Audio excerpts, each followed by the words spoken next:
roughly about 86. I started thinking about this and then upped. And so, Doc Nguyen, I do need to correct, if you need to be specifics, I am Department of the Navy, hospital corpsman since the 1700s actually attached. It has always been attached to some part of the Marines, and Marines don't have medical. But when you go and become a hospital corpsman, and I remember this day where stupid me took the oath, and this gunny sergeant, he was like 6'4", he goes, "Okay, congratulations. Now your life expectancy is 16 seconds. Thank you." After everything's completed. And he's referencing back to Vietnam when you wave across, you just sprang over. But to become a hospital corpsman, basically you go through Navy boot camp, and then you go through A school, and then you wear whites or whatever. So within the Navy, my career there lasted about 6 months. I went straight to C school, which is San Diego. Out in San Diego, I picked up MOS 8404, which is combat medic, if you will. Changed everything out over to Alphas and Charlies. At that time, we were sent over to, after our medical training, sent over to Camp Lejeune and went through a abbreviated boot camp. So we had to know what you guys went through in order to keep up, basically.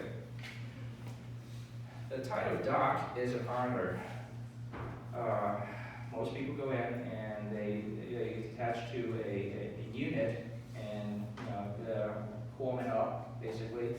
But if you're lucky enough and you win the respect in a short period of time, you call doc.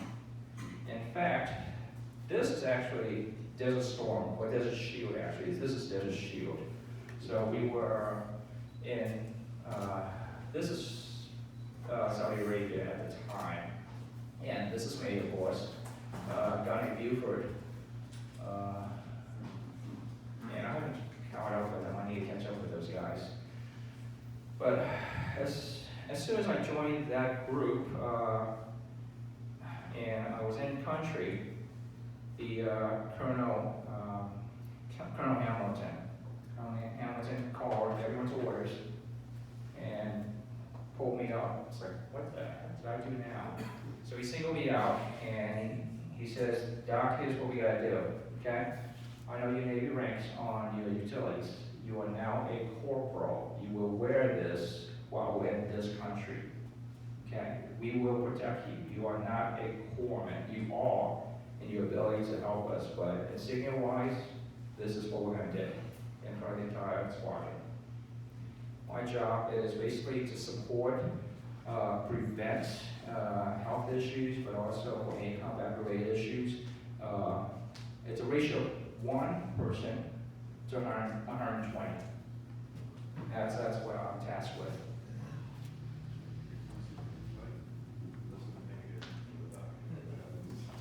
Middle East tour sounds like a cruise ship or something. So this go back to August 2nd. Iraq invades Kuwait, and then these are the dates. Desert Shield, Desert Storm. When I did research, there was actually something called SABRE, which is stabilization at the time, but people don't mention that. In fact, people don't not only mention Desert Shield much either. They just wrap it all up into Desert Storm. How many people were during the first Gulf War? Thank you. Thank you very much. Quick tour. This is the famous Patriot missile batteries for defense. So Kuwait is a tiny little country there, surrounded by Saudi Arabia, Iraq, and Iran. This is the engagement map. I remember specifically that on the morning of before the ground war, the day before the ground war, the colonel just came back from his briefing, and he called us all, and he says, okay guys, take a knee. We're on the desert right now, one forward base. He says, take a knee. He goes, and he had a foot chalk whiteboard, had nothing on it. He drew basically this, and then he draws a line in it. He goes, okay, see this? One single line. He says, that's an oil trench. They will light it, we will cross it. That was his orders. Very simple. Doesn't matter what. So, in hindsight, we knew what our capability was. We knew, how many we brought over and what their capability was. It was an easy war, but at the time, this shit was real. Second Marine Air Division was right here. I talked to a buddy of mine, he was the air cap. He says, man, you guys were heading straight into it. So,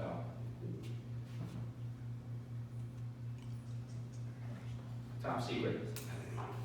Really isn't, but I have to throw that out. So, from our Jebel to this forward base, this put us about 8 miles from the border. And what's amazing is this runway doesn't exist. It's a metal plate that the Marines put together in about 24 hours to give a base. Just, Lego sets, if you want to call it that. This is the pig pen, because the 53s are known as pigs. The Chinooks that he used to, the double rotors, that's the frog pond that's over here. So, and you can see, this is what our tent is, and we've burned it out for shrapnel. And we've had a couple instances of incoming. But yeah, that's my unit. So these are my pictures now. And with the 53, this is one of the side 50 cal. You actually have 3, one in the ramp in the back and 2 on the sides. The mission of the 53 is cargo or dropping troops and forward or rescue. So that's what our mission was. This is clearing. Look how thick that hangar is. It's a fixed hangar, but look how thick that ceiling is. So we just right on. What's important about this is old strategy. If you look really close, this is the airstrip. These are tunnels dug. They put a sheet of plywood on top, covered with sand, so they can move around, kind of like an underground thing. So we've heard, other wars that uses that. So same thing. That's an Iraqi armor carrier, and that is one of my trophies. See the first aid kit there? There you go. Thank you, Russia.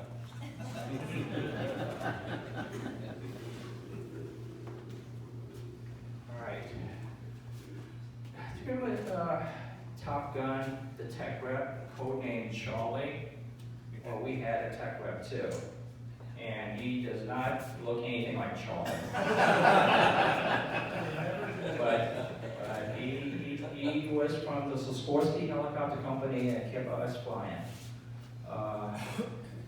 This is a Polaroid. They don't make Polaroids anymore, but this is a Polaroid of the day of the first shot, basically. So that's us going out.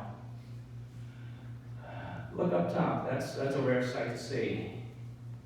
Raise your hand if you know what that helicopter is. Soviet 9 helicopter. So you see Rambo with the rockets mounted? Yeah.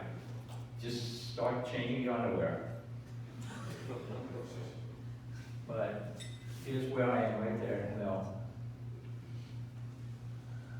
Okay, and that concludes it. I forgot to send this to my insurance agent, my car insurance agent. But that's a Humvee that was dropped in the middle of the desert, basically. One of the missions and why I got out, my ambition was to do 20. I did not do 20, I did 8. 2 factors. The first factor was, this is a young kid who was pre-med, LSU pre-med, and decided to see if he wants to become a doctor. Went to the Navy, got assigned VA Hospital Chicago. Well, VA Hospital Chicago, the patients there were terminal cases. All right, so me trying to solve the world's problem, and I'm dealing with depression every day. I'm sorry, but it's depressing every day. So that kind of changed things a little bit. The other thing was, while doing this Gulf War, there were several factors that opened up my eyes. One of which was we had a lot of untrained people. We had reserves activated. We had active duty youngsters and all that stuff. It just last minute pulled together. Hey, you guys, make it happen type of deal. You remember that.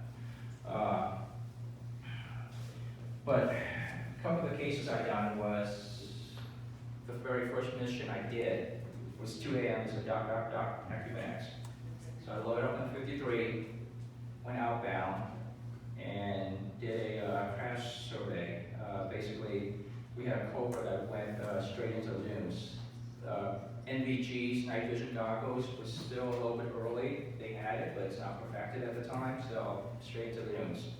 I didn't realize why. I had 2 platoons of Marines circumventing the area while I'm doing this extract. Get back to the paperwork, or about 10 miles into the border before the entire war started, period. So, yeah, we went in the wrong place.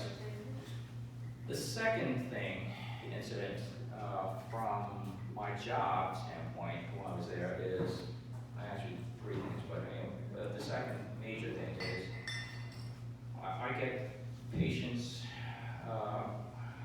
on my table, and basically I'm front line.